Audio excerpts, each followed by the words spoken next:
persecution against Christians, the church still grew. In fact, some places and sometimes the church has grown more under persecution than when we're not persecuted.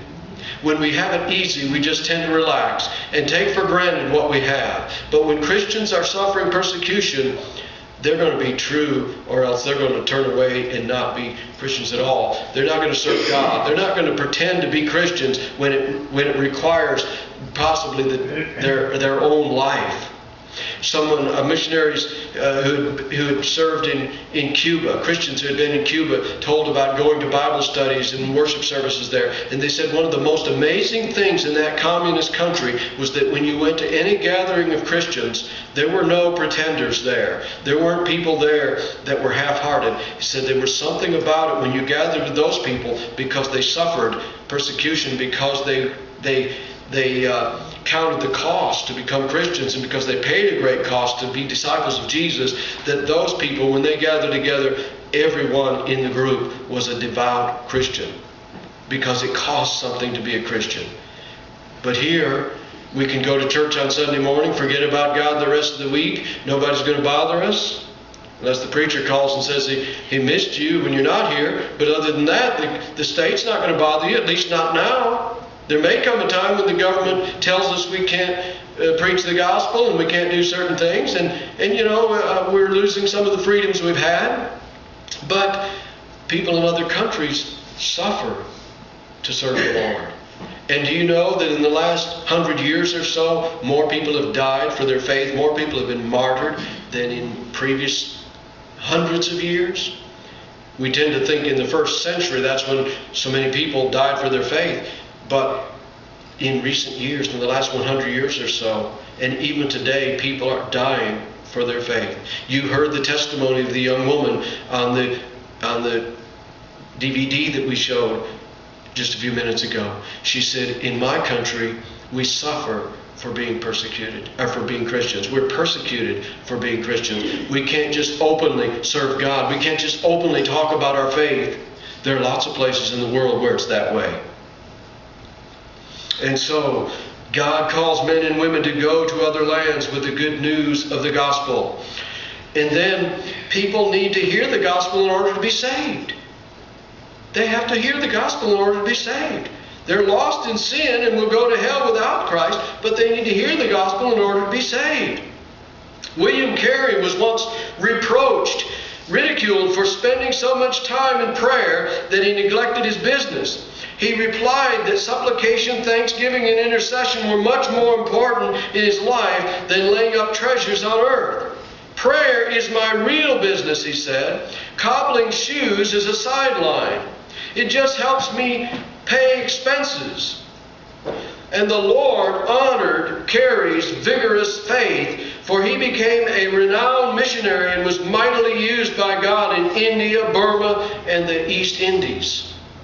But he saw his job, whereby he earned a living to take care of his family, as a sideline compared to his faith and telling people about Jesus. Someone needs to feel the call to go and tell lost people.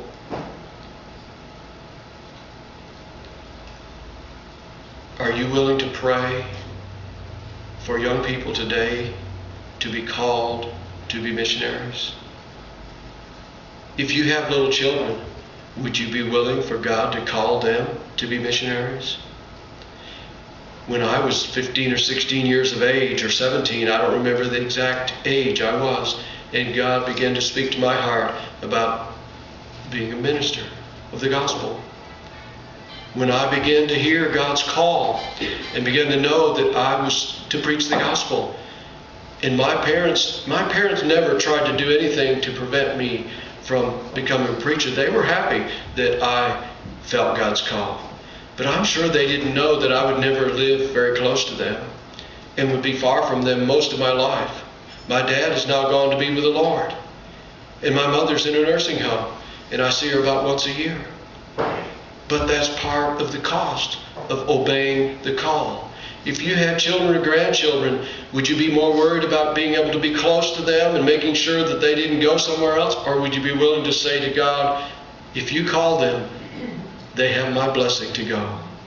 Isn't that what we should all want for our families? God is still calling people. They have to listen, but they have to. The gospel must be preached in other lands for people to hear it and be saved. Someone needs to feel the call to go and tell them. A man once told an evangelist, "I've enjoyed your meetings this week, but I am sorry I came." Seeing the preacher's look of confusion, he added, "You have reminded me afresh that I have missed God's best for my life. I once felt called to Africa, but thought I would first earn enough to take care of my passage. My business prospered so well that I stayed in America. Now I have everything money can buy, yet there's a great void in my life. I fear I have missed God's best." There may be someone here this morning who God is calling. They need the encouragement of the church. They need the encouragement of their own family. I'm glad that I had a Christian family that encouraged me when I felt God's call. I'm glad that I have a wife who's helped me every step of the way these last nearly 41 years that we've been married and in the ministry. We've pastored a lot of different churches. We've gone a lot of different places. And she's always been willing to go with me, to support me, to pray for me. I'm thankful for that. God is calling people today. He may be calling someone here this morning to be a pastor, an evangelist, a missionary. He has to call you. I can't call you. Your mother or father can't call you. Your grandparents can't call you. Oh, they can, but it has to be a call from God. I knew a man who went to college at Olivet, where I went. At the end of his senior year, when we were graduating, he said, and he studied for the ministry the whole 4 years, and he was ready to graduate. He said, "I don't think God has called me." His dad was a preacher. His dad wanted him to be a preacher. He had other family members who wanted him to be a preacher. I don't know what happened to that man. I don't know if he went out into the ministry or if he did something else. But it was a sad thing to hear him say at the end of his college career, "I think it's not God that called me. It's other people that told me this is what I should do." Don't be a missionary or be a pastor or an evangelist or anything without knowing that God has called you to do it. But if God calls you, I guarantee you the call will be there until you answer it. It may get dim if you don't answer it, but I'll tell you, you'll know if God is calling you. And if He's calling you, the best thing you can do is say yes.